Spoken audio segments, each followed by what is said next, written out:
everyone. Moving ahead to the next chapter. This marks the beginning of the chapter जो आपके syllabus में है about the juvenile justice system कि juvenile justice system है क्या and what are its major parts, what makes up the juvenile justice system. So basically, the juvenile justice system is the structure of the criminal legal system that deals with crimes committed by minors. Please use this word minors. Why? Because minors basically हमें it's a term regularly used whenever we're talking about the juvenile justice system. तो आप लोग जो है minors term use करें to explain juveniles. Secondly, the upper age of eligibility is determined by the juvenile law of each state which varies. अब इसका क्या मतलब है कि juvenile justice system हमारे क्रिमिनल जस्टिस सिस्टम का वो वाला हिस्सा है जहाँ पे हम डील करते हैं 10 से 18 ईयर ओल्ड्स तक.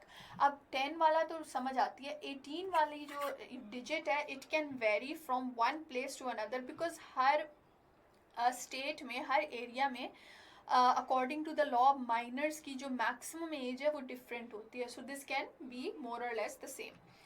A juvenile crime is an offence that could be committed by an adult but is committed by a juvenile. एक ऐसा crime जो एक adult करे तो भी crime है, लेकिन अगर एक juvenile करे तो उसको हम क्या कहते हैं? A juvenile crime.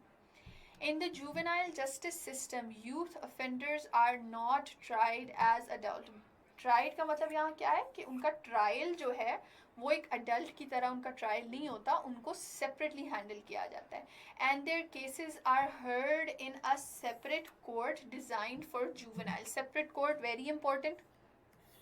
और ये पाकिस्तान के बारे में भी हमारे जुवेनाइल जस्टिस सिस्टम में भी ये है, बट इट्स नॉट उस तरह से अप्लाई नहीं होता. तो ये this is what the juvenile justice system basically is. Now why do we have a juvenile justice system? Aims और objectives क्या हैं हमारे juvenile justice system में? Number 1, fairness and equity. Fairness and equity के हम बच्चों को बच्चा समझ के उनको उस तरह से ट्रीट करें. Secondly, public safety. हमारी जो पब्लिक है वो सेफ भी रहे इस तरह की क्रिमिनल एक्टिविटी से, लेकिन साथ साथ जो जुवेनाइल जो बच्चा है, I am saying calling them बच्चा again and again because 18 year old is not an age, वो बहुत छोटे बच्चे ही होते हैं. Rehabilitation rather than punishment. The juvenile justice system focuses on rehabilitation. जो हमने पीछे पढ़ा था कि किसी के अंदर किसी को सुधारना in a positive way, उसको सही रास्ते पे लेके आना. तो juvenile justice system focuses on this. Keeping them away from adult criminality. आप अगर एक 15 साल के बच्चे ने चोरी किया, आप उस बच्चे को 40-40 साल के सीरियस क्रिमिनल्स के साथ अगर जेल में रखेंगे या उनके साथ कोर्ट ट्रायल्स वगैरह भी उनकी चलेंगे, आप मुझे बताएं उनका नेगेटिव इन्फ्लुएंस होगा कि नहीं होगा उन बच्चों पे? ऑफ कोर्स होगा. So keeping these people in these kids in their tender as, उनको ऐसे अडल्ट क्रिमिनल से दूर रखना. Prevent labelling. लेबलिंग हम नहीं चाहते कि एक बच्चा अपनी लाइफ के स्टार्ट में ही बुरा समझा जाए और फिर उसके साथ सारी ज़िंदगी वो बुरे वाला टैग रहे. This is why we try कि हम जुवेनाइल जस्टिस सिस्टम के थ्रू उसको एक परमानेंट क्रिमिनल ना बना दें. Positive youth development. Like I said, आपकी जो कंट्री है उसका फ्यूचर उसका यूथ है. तो इस तरह से जुवेनाइल जस्टिस सिस्टम को सही रख के हम अपनी यूथ को सही ट्रैक पे लेके जा सकते हैं. So what makes up the juvenile justice system? हमारे जुवेनाइल जस्टिस सिस्टम के वर्किंग लिम्स क्या हैं?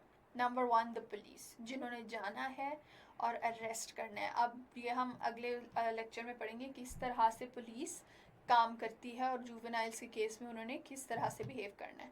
Secondly, prosecution. This is why I wanted you to study juvenile justice system afterwards, because अब आपको पता है पुलिस का प्रोसिक्यूटर का क्या रोल है. तो प्रोसिक्यूशन ने क्या करना होता है? What do they have to do differently in the case of a juvenile, but they do have a very important role. The जज. अब जाहिर है जज जो है, ये तीनों तो वैसे ही क्रिमिनल जस्टिस सिस्टम की बेसिक लिम्स है ना, इन्होंने भी हाउ द जज is suppose to handle a juvenile case differently.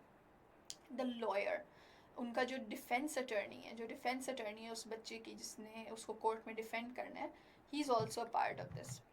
The next is the social welfare officers. वो ऑफिसर्स जो इस तरह की यूथ को हेल्प आउट करती है. And the last is the probation officer. हमारे अच्छा जुवेनाइल जस्टिस सिस्टम में प्रोबेशन इज़ ऑलवेज प्रेफर्ड. कोशिश किया जाता है कि उस बच्चे को जेल भेजा ही ना जाए. तो इसीलिए जो प्रोबेशन ऑफिसर्स हैं उनका इसमें बहुत इंपॉर्टेंट रोल है कि जब वो बच्चा प्रोबेशन पे जाता है तो they have to supervise and counsel, और उन्होंने एक फादरली फिगर बनना होता है उस बच्चे के लिए. तो प्रोबेशन ऑफिसर का बहुत ज़्यादा इंपॉर्टेंट रोल है जुवेनाइल जस्टिस सिस्टम में. अब पाकिस्तान में जो हमारा जुवेनाइल जस्टिस सिस्टम है, what are the relevant laws. There are a few laws जो कि जुवेनाइल्स को डिफरेंटली ट्रीट करता है. First of all we have the PPC of 1860, वही outdated law. Secondly we have the CrPC of 1898. अब ये तो सारे, ये ओवरऑल सारे क्राइम्स में है. ये हमारा सब्सटेंटिव लॉ है, ये हमारा प्रोसीजरल लॉ है, लेकिन इनमें जुवेनाइल्स का भी मेंशन है. A very important one, I think this is the date is wrong. ये डेट सॉरी इट्स रॉन्ग, आप लोग इसको चेक कर लीजिएगा. Punjab youthful offenders ordinance, I think it's 1983. This we have the juvenile just, हाँ जी it's 1983. We have the Juvenile Justice Act of 1986. We have the JJSO, which had been important for a very long time क्योंकि ये सबसे relevant था. But the JJSO was again changed in a way. A new act was this was basically the Juvenile Justice System Ordinance. ठीक है. This was replaced by the JJSA in 2018. अब हमारे लिए ये सारे लॉज उस तरह से रेलिवेंट नहीं है. We can study this to understand. JJSO पढ़ें ताकि हमें समझ आए उसमें फ्लॉज क्या थे, लेकिन हमारे लिए सबसे ज़्यादा रेलिवेंट है JJSA क्योंकि आज यही अप्लाई हो रहा है. And this is why in the next lecture we will study the JJSA.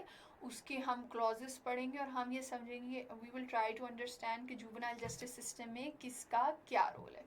So this marks the end of this lecture. In the next lecture we will study the JJSA and its very important clauses. See you then. Allah Hafiz.